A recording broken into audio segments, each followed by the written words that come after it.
Hey guys, welcome to another video. I hope you are okay. So, the title, Memoirs of a White Knight. So, I honestly think, and still occasionally comes to mind every so often, that the natural thing of a man is to save a woman. And the reason why I'm bringing this subject up is because just thinking back in my life, and every so often it still happens that you want to save that woman. Trust me, you want to save her from herself. And I've come to the realization, especially lately, it's like you're never going to save her. You are never going to save her. And back in the day, and again, like I said, every so often, it still rears its ugly head. Like, yeah, I can save her. But in realization, no one's saving her. She's damaged. And again, to use the example of a glass, a tumbler, whatever you want to call it. Once a glass is broken, and you try and put it together, it's never going to be the same again. And I honestly, genuinely think this is with a lot of women, and it's sad. And it's not a lot of the time. It's not their fault. End of the day, it can be environmental things like that, and being brought up in a bad environment. And again, it is sad to see. But at the same time, though, when you come to find these women and you want to save them, they're just going to absolutely drag you down with them as well. They really are. And again, a recent example was there was a woman who. She was hot, but clearly had issues, especially when she got drunk, like unbelievable. She was just a nasty piece of work, and I was like, why am I putting up with this? Why am I putting up with this woman? And we have a tendency to do this because at the end of the day, we want to obviously get with this woman. We feel that we can change her. We feel that if we just give her enough time and treat her right, like no other guy has, she might respond well to that, and they never do. A recent example was took this woman went to a few clubs, bars, etc. Had a great time, but every so often she would just pull this absolutely arsehole attitude, and even on the first date, she would like go to random men. And she's and talk to him like I'm on a date with you and you're talking to random men. Like what the hell are we doing? And a big red flag is when she knows the bouncers like by name. And this wasn't just one club. This was many clubs. So again, guys, if you're taking a girl out to like clubs, bars, etc., or you meet in the bar and she knows a lot of the DJs, the bouncers, etc., don't even bother. Just don't even bother. I promise you now, do not even bother taking that person seriously. Pointless. Promise you, pointless. Okay? I don't care if she does turn out to be not that person. Most likely she is that person. Do you know what I mean? She is the vision of the village bicycle. Okay, so again, within this particular woman, her attitude stunk, and this was from day one. But because she was super hot, I just put up with it. For some reason, and she would even get in not fights, but she had a little every so often say some random horrible crap to random people, and I'm like, I'm to defend her and stuff, and I'm like, why the hell am I putting up with this crap? You know the reason why I put up. It's funny that how much we put up with just to to get him into bed, but it was true.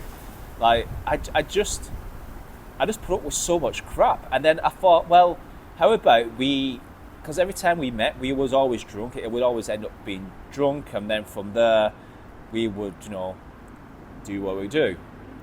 But then I thought, well, how about I just take her out on a normal day? Just like, I said to her, we're not drinking. Do you know what I mean? Like, I said this to her straight up. So that alcohol brings the worst out of you. And again, just messaging back and forth, and it was just constant, just negativity, constant crap. And I'm like, you are not worth the time of day, money, effort to be taken out or to be taken seriously. And I could tell that she was so self-destructive, so, when we was out, so embarrassing, to a point I'm like, cause you are gone, like, you are done, like, there is no fix. You need to join him, like, to be a nun or something. You should never ever date ever again. I know it sounds horrible me saying that, but what man should ever put up with that? Do you know what I mean? Like, unless he was an absolute arsehole himself. But even then, though, you get two of them together, that's a very destructive relationship, you know what I mean? And especially if they bring children in that, they're just repeating the cycle. But yeah, you can't fix them. They are done. Like, they are cooked. They are well and truly cooked. It's the best way I can describe that.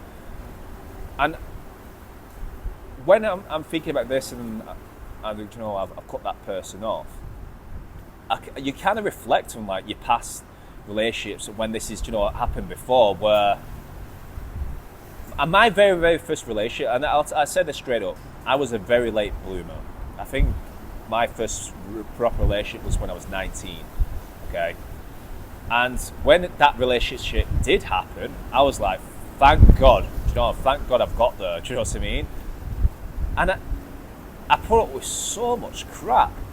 Right, get this, yeah, you're going to laugh at this. So, 19-year-old, game console is very, very important. It's one of the things that you look forward to when you get home from work or college, whatever.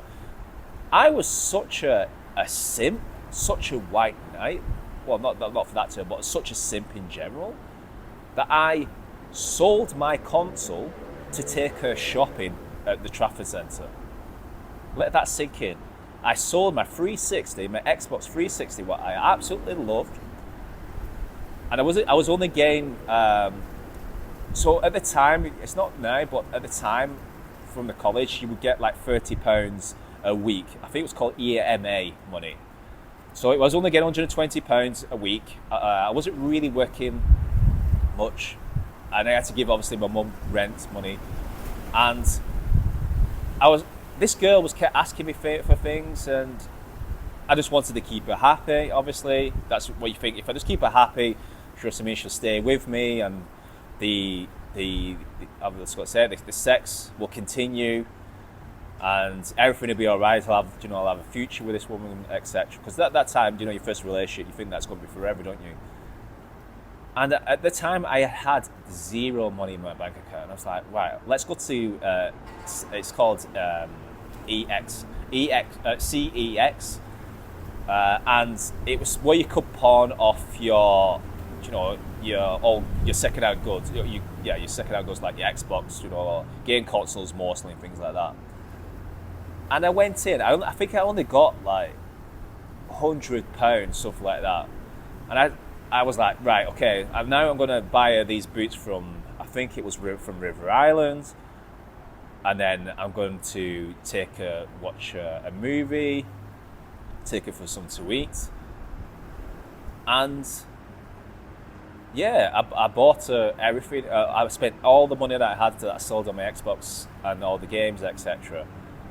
Only for her the week after to say, "Oh, you're going to take me shopping again." I was broken. I couldn't believe it. I was like, and I didn't tell her I sold my Xbox because I didn't want her to think that I was, broke. Bear in mind, I was 19. And yeah, looking back now, I'm thinking, what an idiot! What an idiot! I can't believe I did something so stupid like that. You know what I mean? So, yeah, guys, believe me, you're not going to save them. There's no saving them.